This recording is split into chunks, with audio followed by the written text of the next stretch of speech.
So here we are, we've arrived at our destination. So we've got this rather old looking gate with a big tree stump blocking the other side. So there's a little step over here. So I can come into the area. Massive tree log, look at that.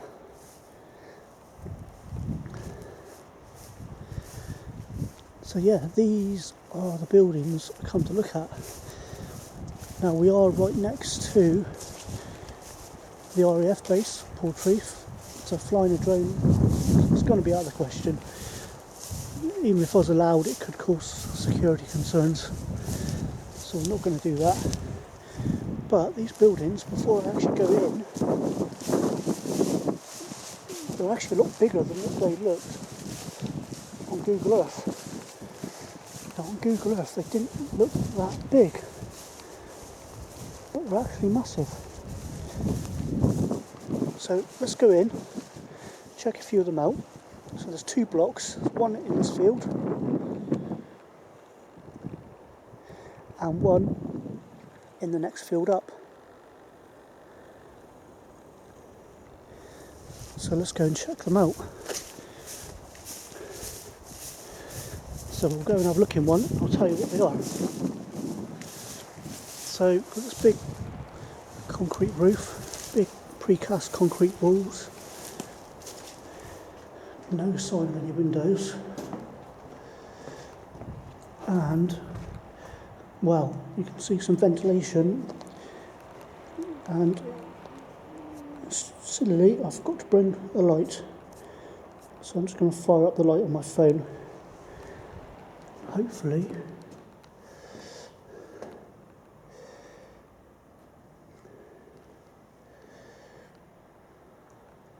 yeah, you can just about see, not a lot to see. Concrete block construction. You can see the blocks are laid on their flats in places, so it is a double skin wall. Ventilation, but no windows. Precast ceiling. So, what are these buildings? They're actually, it's taken a while to find out actually, but I found the information in the most unlikely places, and that's the marine tracker. And what these buildings are is light ammunition storage, which causes all sorts of questions as to why they're not inside the boundary fence of the RAF base, because the boundary is way beyond up the hill. So it would suggest that these were built before the boundary was in existence. So we can see the reinforcing is now exposed. We are up on the cliffs. So this camera I got is actually a cheap Panasonic camera I bought to get me going on YouTube, but it's actually really good in low light. So you can see, I was actually expecting to see a lot more graffiti and artwork.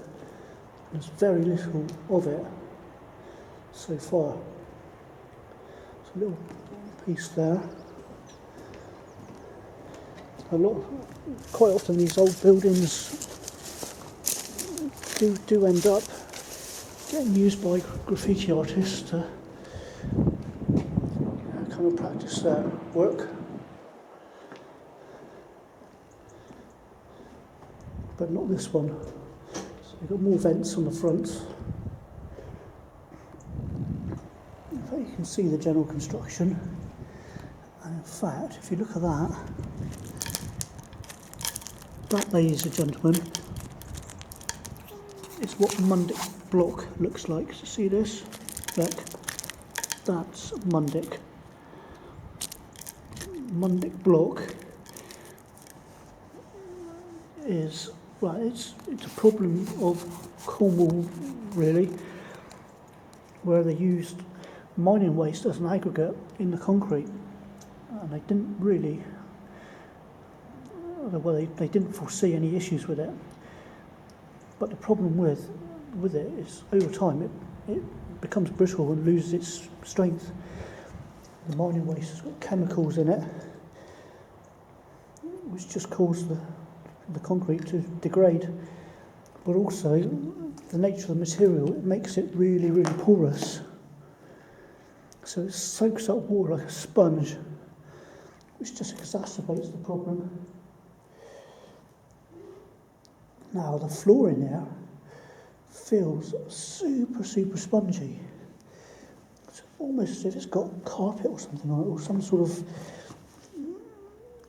is that some sort of, it just looks like dust, doesn't it? I got a feeling that was a timber floor at one point. Difficult to tell.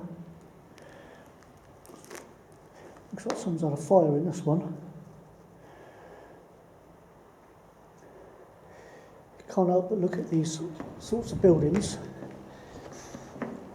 and think, home. These could be homes for people. You know, they're a decent size.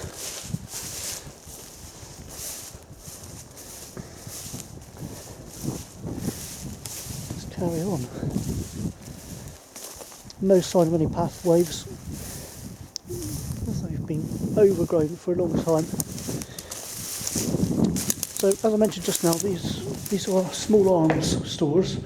So small arms would be rifles, handguns, likely the ammunition perhaps also. So you can see there a lot of the concrete work is starting to fail. Again, looks like there's a lintel there, so it's quite likely there's a doorway from one to the other. There's a crack going up the wall there as well, which may indicate that has been filled in.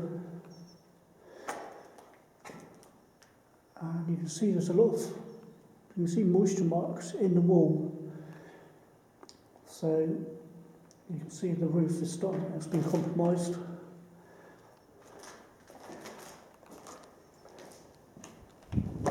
Oops. Didn't see the step. Let's move on.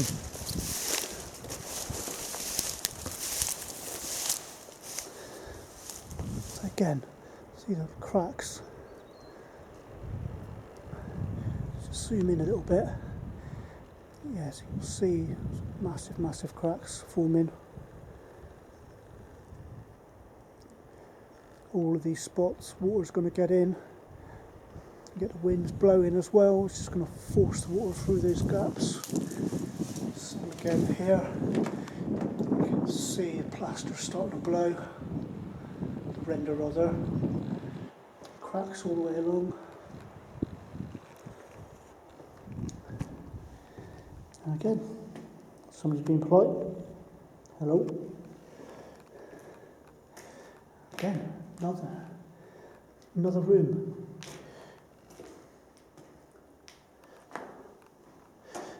And a little bit of graffiti. I have smoke. Assuming that's a cannabis reference. So you can see there is a little bit of a footway here, so you do occasionally get people up here. But these buildings definitely fulfil the criteria for an abandoned structure. More graffiti. I have something, presumably by the same artist, and look at the ceiling here, completely blowing out. Sea air, it's not going to do that any favours. It probably just well, it certainly costs less just to leave these buildings here, rather than actually tearing them down.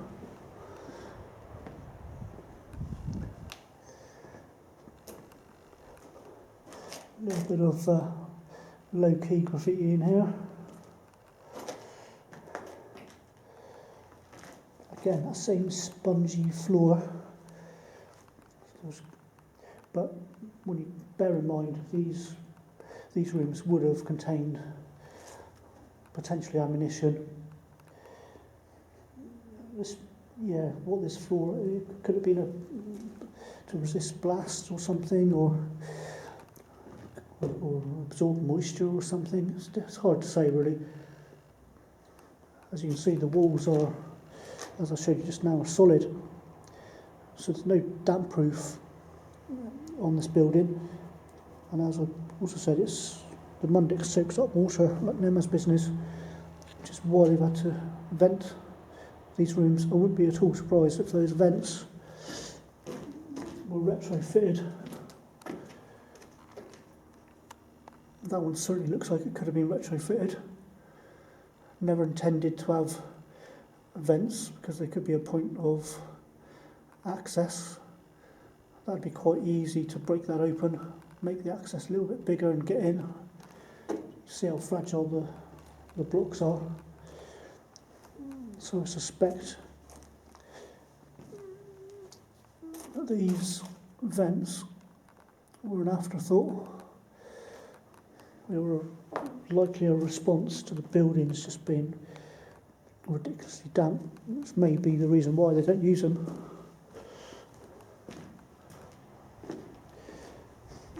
In fact, these buildings, again, look at that massive great lintel going across there, would actually suggest that this wall has been infilled.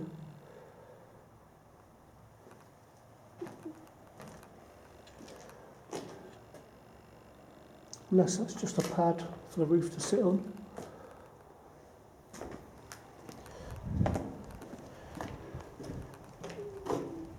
So, let's go to the next field.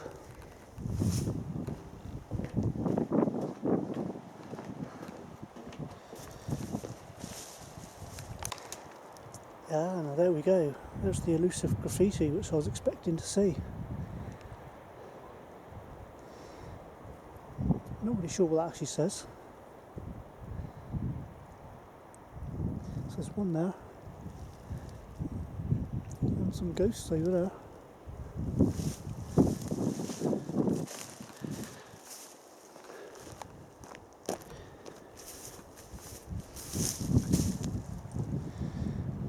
Now, I am intrinsically against graffiti, but on some of these old buildings that are just sat there doing nothing, you know, graffiti art almost gives them a purpose.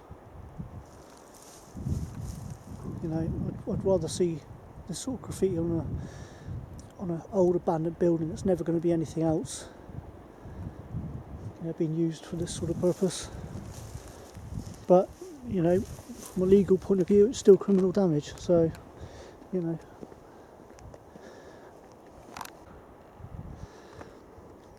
And that's the gates to the RAF Portreath. And you can see that's where the fence goes. So we're outside of the fence, and yet here we have the former ammunition stores. You know, it's slightly bizarre that they didn't build the fence around these structures. As it is, they sit outside of the base. So is this still MOD property, or is it in private ownership? So we're back in the first field. From the road we did see a gateway, and that gateway is most definitely open. So let's go and have a look at these buildings. They look to be exactly the same as the other ones, but we'll have a look anyway, see what we can find.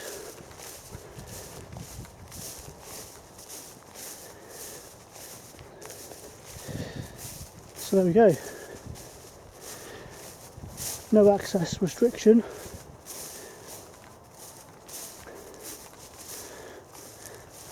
And well, and this site here, well, this is probably the more difficult to access one, owing to the fact that the front gates are barbed. But these are the ones where the graffiti artists have been doing their work.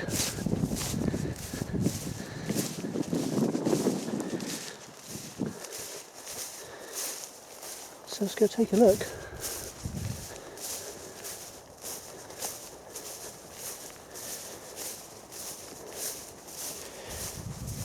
There's various sites around Cornwall where you can go and see graffiti art.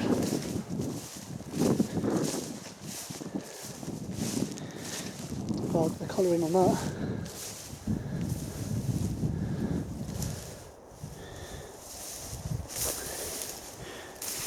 Really on the ground. In fact, there's loads of it. Somebody called Sublime. Do you think that's a person responsible for the artwork? It's starting to get dark actually, so I don't think I'm going to see much. On the inside now, I need to come back with my light.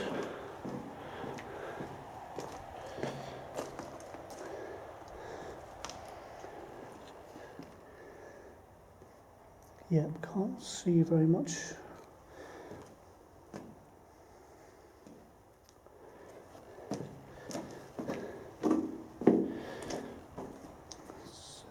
That says Novax.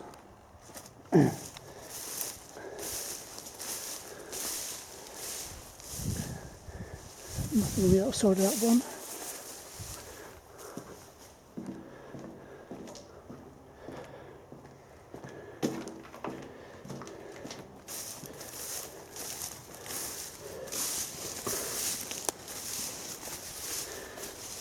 So yeah, somebody's been busy here, haven't they? EMK.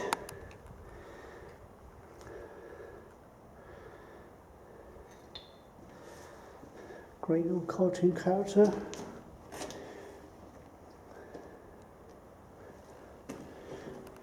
Various other motifs.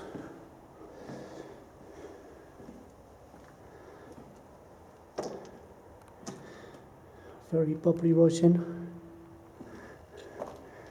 Then another one there, IMM.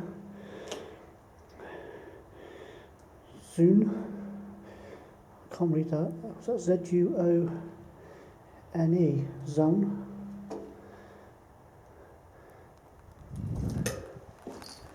So a little look in here.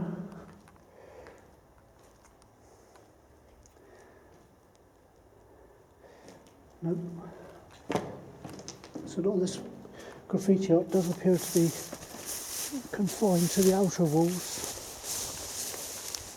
Look at this.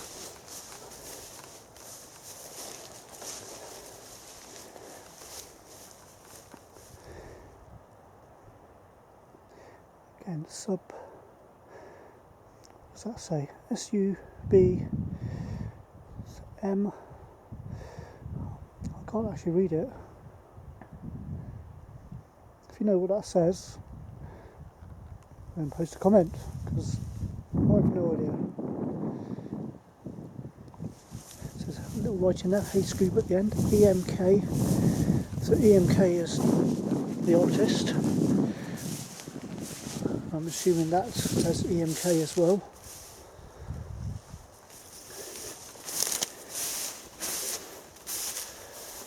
Now this is interesting because in the previous one I noted a big lintel, and as you can see here, this is open. This has all been taken out.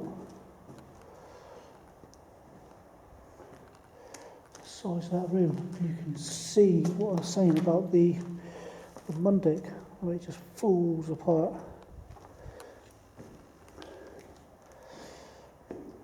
Massive room.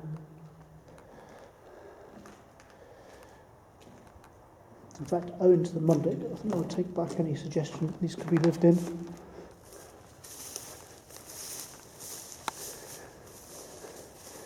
So this block is slightly different to the other one.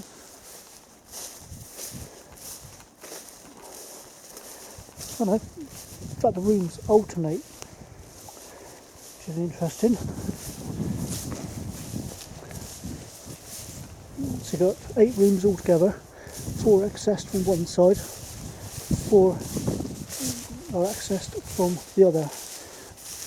Alright, now starting to get a low battery warning. So I'm going to speed this one up.